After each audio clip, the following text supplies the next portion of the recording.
He left a $0 tip. And when the single mom picked up his plate, fighting back tears and humiliation, she thought she had just served the cruelest man in the city. But what she found underneath that plate would change her life forever. The lunch rush at Romano's Grill had been relentless that afternoon. Orders flying. Plates clattering. Managers barking.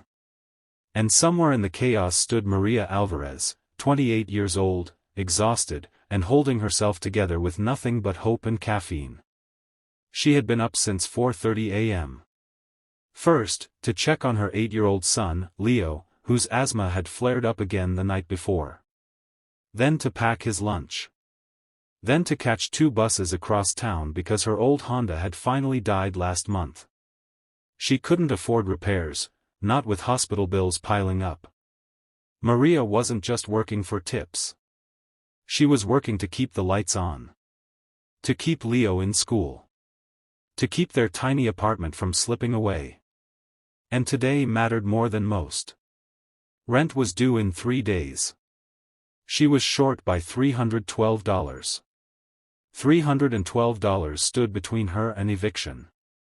At 1:17 p.m., the restaurant doors opened quietly, and every head turned. It was him. Daniel Whitmore.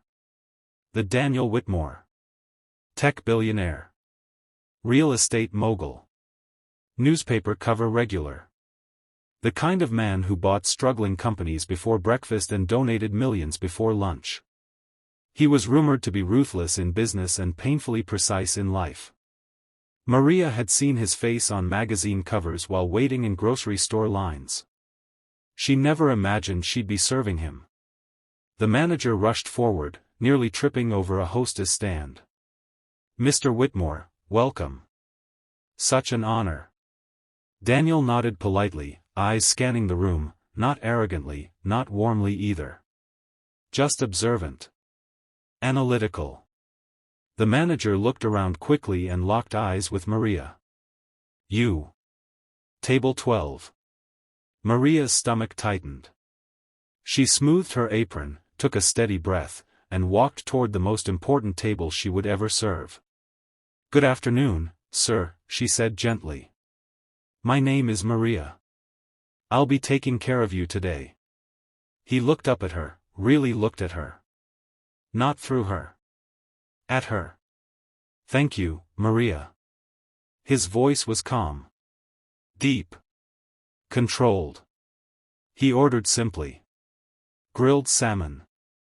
Sparkling water. No appetizer. No dessert.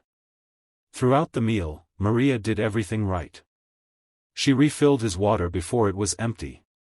She checked on him without hovering. She remembered the extra lemon slice.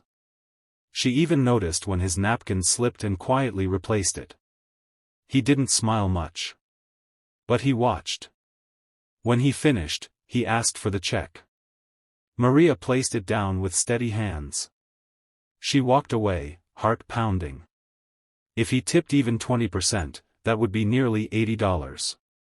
If he tipped generously, as wealthy guests sometimes did, it could cover half her rent shortage.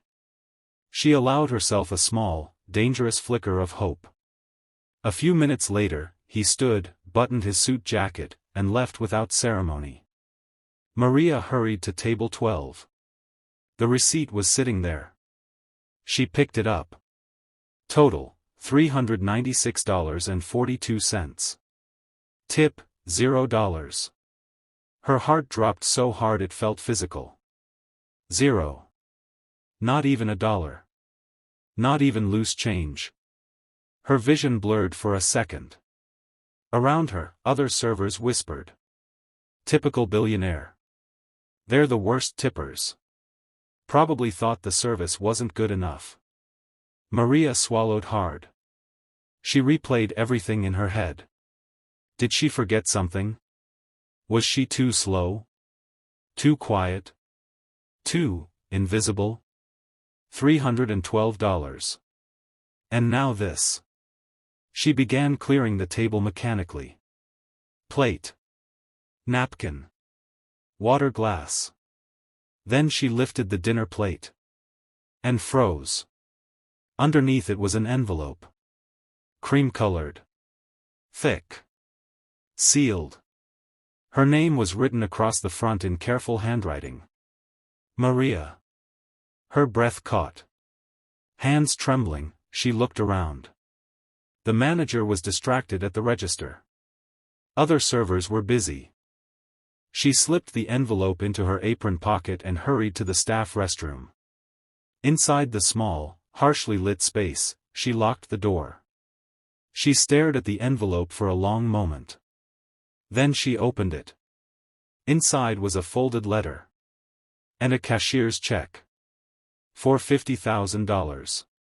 Her knees nearly gave out. She grabbed the sink to steady herself. $50,000. Her eyes darted back to the letter. Maria. Today was not an accident.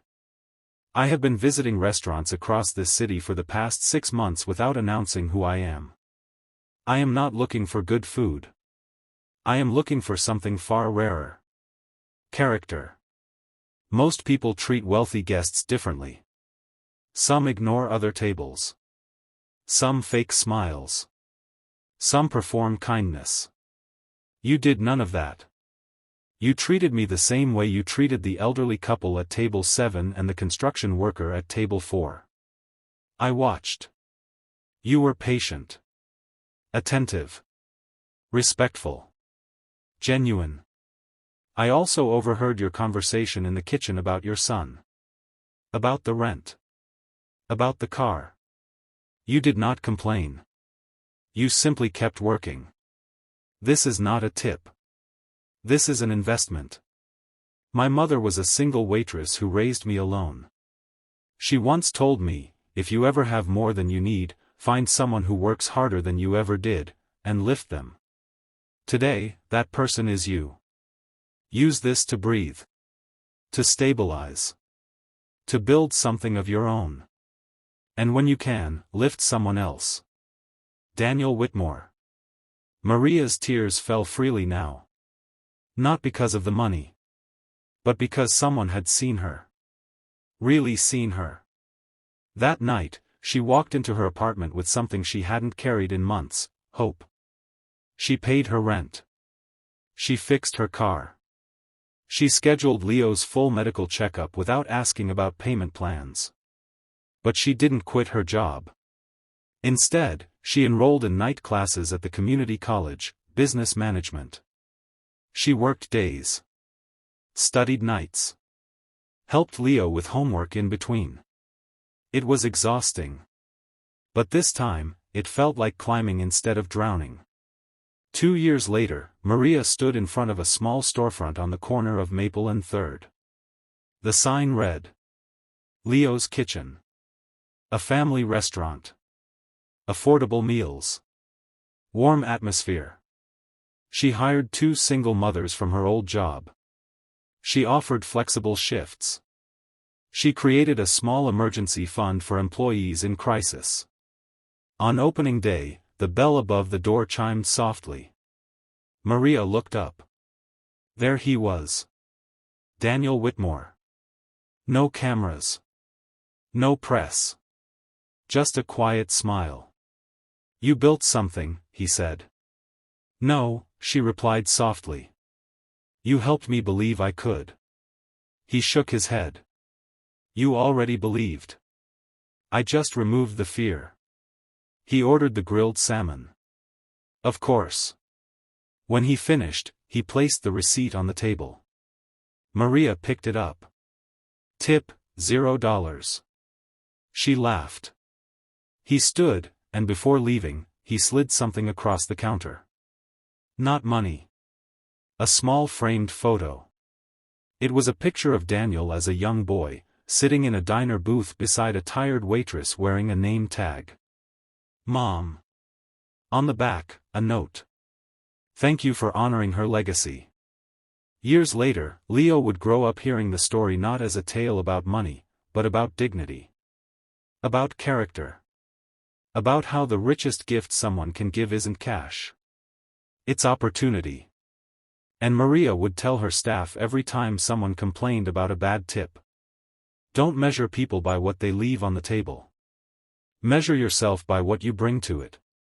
Because sometimes the plate hides more than a tip. Sometimes it hides a miracle. And miracles, she learned, often come disguised as disappointment.